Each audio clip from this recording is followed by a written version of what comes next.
There's a moment that happens when you've been successful for a long time. You hit a pinnacle. The role is solid, your reputation is established, the path looks clear, and you realize the next level of growth isn't inside the version of the work you're doing today. I've had that moment more than once. I've stepped away from roles that looked perfect on paper. I've taken different roles where the trajectory flattened. And eventually I chose to build something of my own, not because I was done, because I wasn't. If you've paused long enough to hear the question forming, what do I actually want next? Whether that pause came from choice, through stepping away, or taking a package, this will feel familiar. For most of your career, reputation did the work. You didn't need to explain your value. The right conversations found you. But when you begin to choose your next chapter, even intentionally, something subtle shifts. Not your capability, not your relevance, how you're interpreted before you're in the room. You're no longer inside the system that does the signaling for you. And without clarity around how you want to be understood now, people default to your last title, your last chapter, or their own assumptions. That's when things start to feel slightly off. Not because there aren't options, because the options don't quite match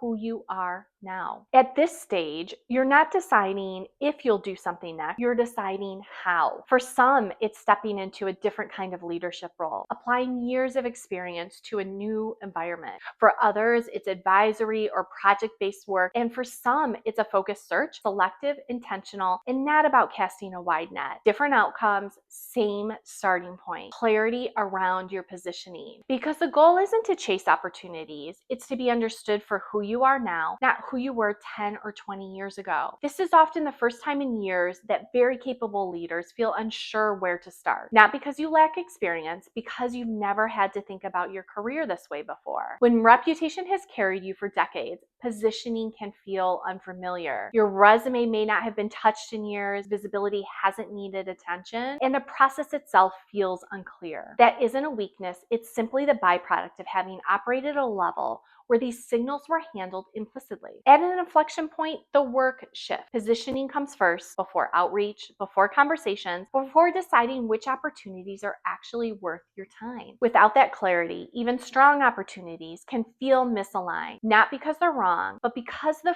frame isn't right. This is the work I've done repeatedly in my own career, and now with senior and executive leaders navigating the same moment. If you're in this moment, not finished, not rushing, but choosing, the next step is a next chapter strategy call. It's a strategic conversation focused on your positioning and your options for what comes next. Not a pitch, not a generic career conversation, just a chance to think clearly about how you want to move forward and whether it makes sense for us to work together. You can schedule that below.